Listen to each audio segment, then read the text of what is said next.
Hello student, welcome to Jayashree teaching class. এখন আমরা class 10 second semester ইভ্যালুয়েশনে হিস্ট্রি থেকে মানে স্কুল 9 সলভ করব। তোমাদেরকে যেটা বলার ছিল, তোমাদের জীবন বিজ্ঞান ও ভৌত বিজ্ঞান থেকে কিন্তু কমপ্লিট মডেল সেট আপলোড করা হয়েছে। এছাড়াও জিওগ্রাফি থেকে 9টা মডেল স্কুল আপলোড করা হয়েছে, আর হিস্ট্রি থেকে 8টা। যারা এখনও ওই ভিডিওগুলো দেখোনি তারা কিন্তু প্লেলিস্টে গিয়ে পর্ব দেখে নিতে পারো। দেখো, এখানে রয়েছে বিভাগ কতে, একে রয়েছে সঠিক উত্তরটি বেছে নিয়ে লেখো। যেখানে একের একে সঠিক উত্তর হয়ে যাবে গ, বিনায়ক দামোদর সাভারকর। একের দাগে দুয়ের উত্তর হয়ে যাবে ঘ, বঙ্গভাষা প্রকাশিকা সভা। তিনের দাগে সঠিক উত্তর হয়ে যাবে গ, রেভা কৃষ্ণমোহন বন্দ্যোপাধ্যায়। চারের দাগে সঠিক উত্তর হবে খ, উইলিয়াম কেরি। পাঁচের দাগে সঠিক উত্তর হয়ে যাবে ঘ, প্রশান্তচন্দ্র মহালনবিস্কি। এরপর ছয়ের দাগে সঠিক উত্তর হবে ঘ, প্রমথনাথ বসু। সাতের দাগে সঠিক উত্তর ক, বিজ্ঞান ও কারিগরি শিক্ষার প্রসারের জন্য।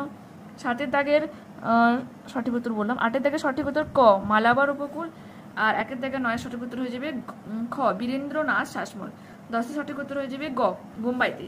এবার আমরা বিভাগ খ দেখো ক স্তম্ভ, যেখানে মার্কিউরাস নাইট্রাইট হয়ে যাবে কি 3, Prafulla Chandra Ray. Calcutta school of book society 1817 খ্রিস্টাব্দ। একা আন্দোলন হয়ে যাবে মাদারি পাশি। এরপর আমরা বিভাগ ও আনসারগুলো দেখো কি রয়েছে। প্রথমেই রয়েছে জমিদার সভার প্রথম সভাপতি কে ছিলেন, এই সভার উদ্দেশ্য কি ছিল।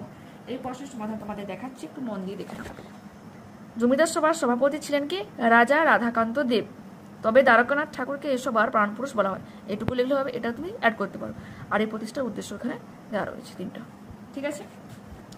নেক্সট বলেছে কি আইএসসিএস প্রতিষ্ঠার উদ্দেশ্য কি ছিল। ওকে, দেখে নাও এই প্রশ্নের সমাধানটাও। ছোট্ট করে দেওয়া রয়েছে, সুন্দর করে দেওয়া রয়েছে, দেখে নিয়েছো। এরপরে কি বলেছে, এরপর বলেছে পঞ্চানন কর্মকার কে ছিলেন। দেখে নাও প্রশ্নের সমাধান, এতটা পর্যন্ত তোমরা করে নিও। নেক্সট বলেছে কি একা আন্দোলন শুরু হয় কেন। দেখে নাও প্রশ্নের সমাধান, তা আগেও দেখিয়েছি, আরেকবার দেখে নাও। এখান থেকে এতটা কিন্তু করে নেব। এরপরে কি বলেছে বাবা রামচন্দ্র কে ছিলেন এবং তিনি কোথায় আন্দোলন শুরু করেন। দেখে নাও, এই যে বাবা রামচন্দ্র কে ছিলেন ডিটেলস এখানে দেওয়া রয়েছে, কোথায় তিনি আন্দোলন শুরু করেন। এছাড়াও এ পাশে আরেকটুখানি রয়েছে, লিখে নাও এটাও,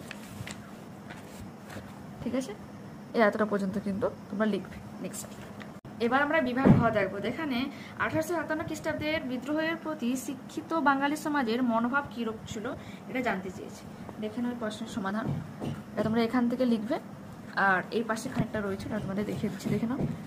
এখান থেকে লিখে যাবে, এই যে উপসংহার পর্যন্ত কিন্তু লিখে নিবে, ঠিক আছে। নেক্সট বলেছে কি বিজ্ঞান গবেষণায় বসু বিজ্ঞান মন্দিরের ভূমিকা লেখো।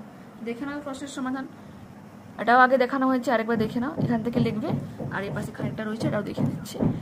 এটা এখান থেকে লিখে যাবে, এই এতটা পর্যন্ত লিখবে। তারপর কি বলেছে মিরাট ষড়যন্ত্র মামলা, এটাও দেখে দিচ্ছি, দেখে নাও মন দিয়ে একটু। এখান থেকে রয়েছে, ওকে,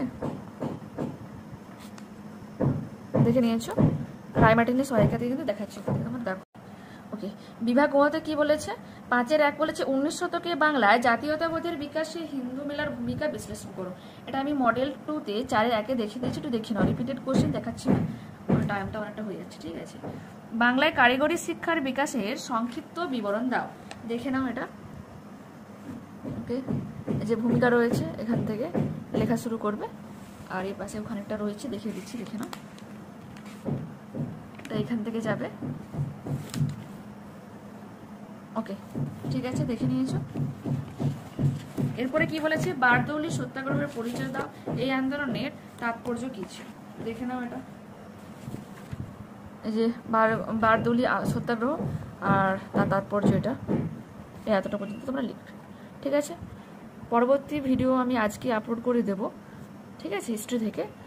যারা চ্যানেলে নতুন রয়েছে প্লিজ চ্যানেলটাকে সাবস্ক্রাইব করে নিও, বন্ধুদের সাথে অ্যাটলিস্ট ভিডিওটাকে শেয়ার করে একটা লাইক দাও।